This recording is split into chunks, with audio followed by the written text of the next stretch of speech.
Caras 14, a gente está hoje na Biblioteca Pública, coincidentemente está completando 71 anos, né? Mas a gente veio conversar com o diretor, que na verdade é o Pedro Júnior, né?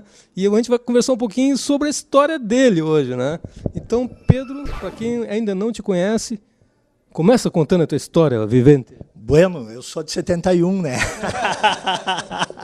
Tudo a ver, hein? Começou bem. O ano que surgiu a Califórnia da Canção Nativa, que surgiu todo esse movimento nativista no estado.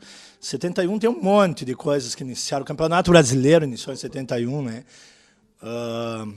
Mas assim, e eu sou fruto dessa geração aí da Califórnia, né?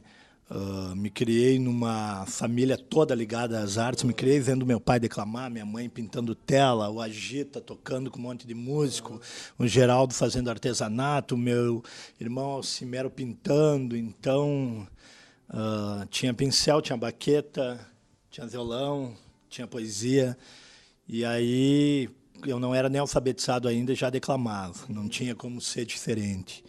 E a poesia foi e será esse eixo principal aí dessa trajetória terrena.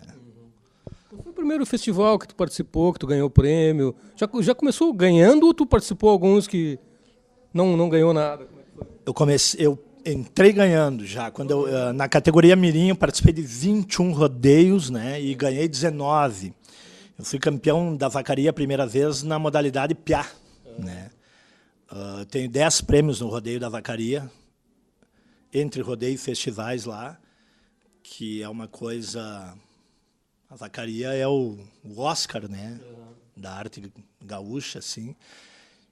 E sempre, assim, eu já depois entrei na categoria juvenil já respeitado, assim. Eu participei do último Mobral, né. Com 15 anos eu estava no primeiro Fegarte, que hoje é o Enarte, festival que eu venci 4 vezes, bastante novo, daí nunca mais concorri. E as coisas vieram acontecendo sempre muito cedo para mim. Com 12 anos eu estava no Rastros do Tempo, lá no Hotel da Londres, fazendo show, onde eu fiquei até meus 30 anos, fiquei 18 anos dentro do hotel. Entre várias outras coisas paralelas, o da Londres foi o palco principal, assim, que me estruturou. Com 17 anos estava fazendo o primeiro livro, com 23 o primeiro disco, tudo. Meu primeiro CD apresentado pelo Jaime Caetano Brau, com Tia Barbaridade tocando, com um monte de músicos bons, com 23 anos. Era uma coisa assim... depois, o meu segundo disco, que foi logo depois, em 97, já com pajadores argentinos, uruguaios, já buscando esse intercâmbio.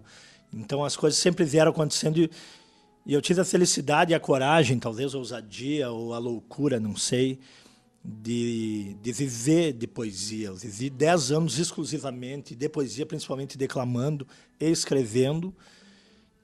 E paguei minha faculdade, por exemplo, de letras. Fui só fazer letras por causa da declamação. E aí, óbvio, vão vindo várias outras coisas, rádios, jornais, colaborei muito com vários jornais, tive programas em rádios, produzindo, apresentando, sempre escrevendo, né? Quando é que tu escreveu? Tu declamava poesias de outros autores, né? Quando é que tu fez a tua primeira poesia? Criança ainda também, bem criança, assim. Com 17 anos eu estava editando já, né? E eu tenho obras minhas, letras minhas, na época do vinil, né? Parcerias com Oscar dos Reis, por exemplo. Minha primeira letra que foi a disco foi em 89, uma letra minha com música do Oscar e logo depois uma letra minha com música do Dorotheu Fagundes. Porque o letrista nunca é muito valorizado, né, Darwin?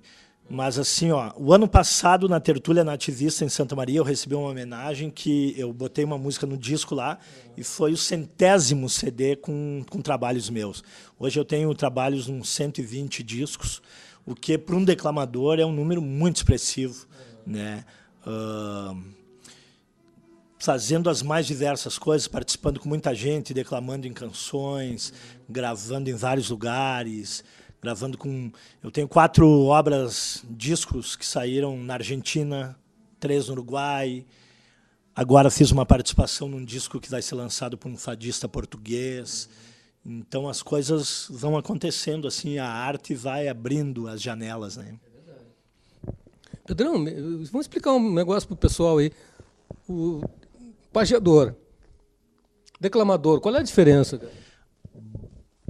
São duas coisas completamente distintas.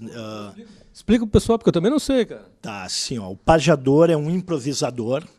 A pajada é uma forma poética que surgiu lá na Idade Média, um poeta chamado Vicente Spinel, na Espanha, século XIV, e hoje ela é difundida no planeta inteiro, e são décimas, são estrofes com 10 versos, onde o primeiro rima com o quarto e com o quinto, o segundo com o terceiro, o sexto com o sétimo e com o décimo e o oitavo com o nono. Então essa é uma estrutura que é fixa e tem que ser assim, como o soneto. São 14 versos, 2 quartetos, 2 tercetos, tal, jogo de rimas, né? A pajada ela são 10 versos intercalados entre rimas, com 4 rimas intercaladas, 7 sílabas com uma métrica de 7 sílabas poéticas, e é uma coisa muito louca, né? E a pajada nasceu exatamente, eu me criei, né? No Festival do Vinho, em 85, eu fiz uma participação num show do Jaime Caetano Brau, Jaime Senaíra e Tchaloi Jara. Então, tu imagina, me criei nesse meio com esses mestres, convivi lá na casa do Jaime um período, ele me apresentou no meu disco de estreia e, de certo modo, me ensinou a técnica da pajada. Eu até conhecia ela, mas eu chegava lá, eu não conseguia fazer na frente dele. E daí ele me explicava, tal, e era maravilhoso, eu ficava escutando, né? E sempre aprendendo, e eu sempre tive essa sede de aprendizado. E tive, e tenho, e pretendo seguir tendo, né? Porque a gente está aprendendo todos os dias, que é uma coisa maravilhosa. E com tudo e com todos. Isso que é a coisa maravilhosa. Não existe uma única pessoa sequer no mundo que não tenha alguma coisa para te ensinar. Se tu souber ser humilde para aprender com ela, né? Então isso é maravilhoso. E aí a pajada é assim. E fazem 15 anos que eu participo das criojas lá em Montevidéu, com os grandes pajadores da América do Sul. Gravei um disco com pajadores de 7 países lá. Gravamos em 2001 o CD Pajadores do Brasil pela USA Discos aqui. Agora vai vir os Pajadores do Brasil volume 2, 10 anos depois. Então, quando Jaime faleceu, dia 8 de julho de 99, no dia 30 de janeiro de 2000, nós criamos o Encontro dos Pajadores Gaúchos na Vacaria. Trouxemos um pajador uruguaio e um argentino para participar, e de lá nunca mais paramos de realizar esse evento. Bento sediou os últimos 2, por sinal. Então é um movimento muito intenso, e esse convívio com os grandes pajadores da América do Sul é uma coisa bárbara. E eu adoro fazer pajada, e a pajada, de certo modo, é o que me mantém também economicamente. A arte é o que me mantém, né? Mas a pajada me deu um outro know-how, assim, que a declamação sozinha não conseguia. E essa junção de ambas foi maravilhosa na minha carreira. E a declamação não. A declamação é tu pegar um texto poético, independente de como ele seja escrito, e dizê-lo, interpretá-lo, né, recitá-lo. Que não necessariamente tenha que ser um poema teu, não precisa ter uma estrutura fixa. E a pajada, ela necessariamente tem que ter essa estrutura e ser de improviso. A gente escreve décimas, mas não pajadas. É a mesma estrutura.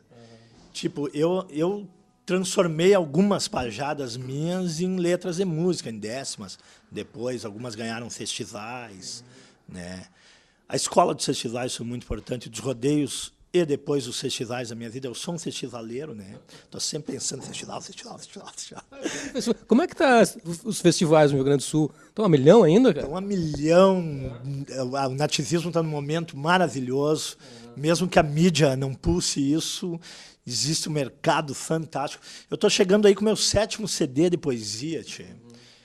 7 CDs solos de poesia, que eu insisto em manter. Podia botar minhas músicas, minhas canções juntos, né? Mas eu venho mantendo assim exatamente por uma birra, né? Da palavra falada. Tchê, isso é maravilhoso. E cada vez abrindo mais espaço, com a agenda cheia. Óbvio, agora, nesses últimos anos, com esse desafio de ser gestor público na área da cultura, dirigindo a Biblioteca Pública, a Feira do Livro e outros eventos, a gente acaba não tendo a mesma disponibilidade. E isso me incomoda muito. Eu vivo sempre num confronto interno terrível, mas, ao mesmo tempo... Não pode ser acorrentado, né, cara? Ao mesmo tempo, a gente precisa fazer parte desse processo de transformação. A criação da Secretaria de Cultura, a criação do Conselho Municipal de Cultura, do Fundo Municipal de Cultura, de um monte de sonho que a gente sempre quis. Né? A gente sempre desejou isso. Então, agora, hoje eu estava aqui divulgando em setembro a Semana Farroupilha aí de Bento, que vai trazer de graça para a comunidade Luiz Marenco, Mano Lima, César Oliveira e Rogério Melo, Cristiano Quevedo, Pirisca Greco, entre tantos outros. Semana da Música logo depois, Semana da Música que vai trazer também um monte de gente legal, né? O Pedrinho Figueiredo, Daniel Sal, Franco Solari, 14 bis encerrando. Logo depois já vem o Bento em Dança e o Congresso Brasileiro de Poesia, com um monte de gente legal. E assim sucessivamente, dia 28 de outubro, Bento vai estar recebendo um festival de música nativa, que é o Rio Grande Canta o Cooperativismo. Festival que eu vi surgir, participei desde a primeira edição, fui jurado da 4ª no ano passado, sou jurado da 5ª esse ano, e é um festival que passeia pelo Rio Grande. São 4 cidades por ano. E consegui trazer uma das fases para Bento, dia 28 de outubro. Grandes nomes da música estarão aqui. Jerônimo Jardim, Mário Barbará, entre outros. Então, assim, a coisa tá bonita.